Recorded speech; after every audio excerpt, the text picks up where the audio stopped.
വയനാട്ടിൽ വീണ്ടും ജീവനെടുത്ത കാട്ടാന. മലപ്പുറം അതിർത്തിയിൽ പരപ്പൻപാറ കോളനിയിലെ മിനിയാണ് കാട്ടാന ആക്രമണത്തിൽ കൊല്ലപ്പെട്ടത്. ഗുരുതരമായി പരിക്കേറ്റ ഭർത്താവ് സുരേഷിനെ വിദഗ്ധ ചികിത്സയ്ക്കായി കോഴിക്കോട് മെഡിക്കൽ കോളേജ് ആശുപത്രിയിലേക്ക് എത്തിക്കുകയാണ്.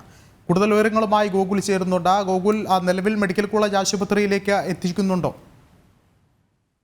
വിഷ്ണു, സുരേഷിനെ വിദഗ്ധ ചികിത്സയ്ക്കായി കോഴിക്കോട് മെഡിക്കൽ കോളേജിൽ ഏതാനും നിമിഷങ്ങൾക്ക് മുൻപ് എത്തിച്ചു കഴിഞ്ഞു.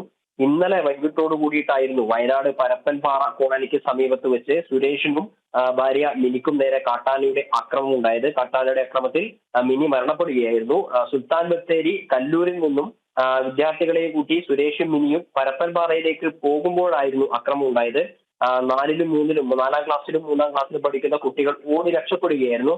അതേസമയത്ത് കാട്ടാനയുടെ ആക്രമണത്തിൽ മിനി മരണപ്പെടുകയും തുടർന്ന് ആശുപത്രിയിൽ പ്രവേശിപ്പിക്കുകയും ചെയ്തിട്ടുണ്ടായിരുന്നു. അതേസമയത്ത് കാട്ടാനയുടെ ആക്രമണത്തിൽ പരിക്ക് പറ്റിയ സുരേഷിന് പരിക്ക് പറ്റിയിരുന്നു. സുരേഷിന്റെ കാലിനായിരുന്നു പരിക്ക് പറ്റിയത്.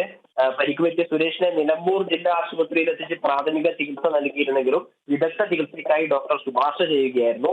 തുടർന്നാണ് സുരേഷിനെ കോഴിക്കോട് മെഡിക്കൽ കോളേജ് ആശുപത്രിയിലേക്ക് എത്തിയത്. കുറച്ച് അരമണിക്കൂർ മുമ്പ് സുരേഷിനെ ആംബുലൻസിൽ കോഴിക്കോട് മെഡിക്കൽ കോളേജ് ആശുപത്രിയിൽ എത്തിച്ചു. തുടർ ചികിത്സയ്ക്കായിട്ടുള്ള നടപടികൾ ആരംഭിച്ചു കഴിഞ്ഞു ആശുപത്രിയിൽ എന്നാണ് നമുക്ക് മനസ്സിലാക്കാൻ വേണ്ടി സാധിക്കുന്നത്.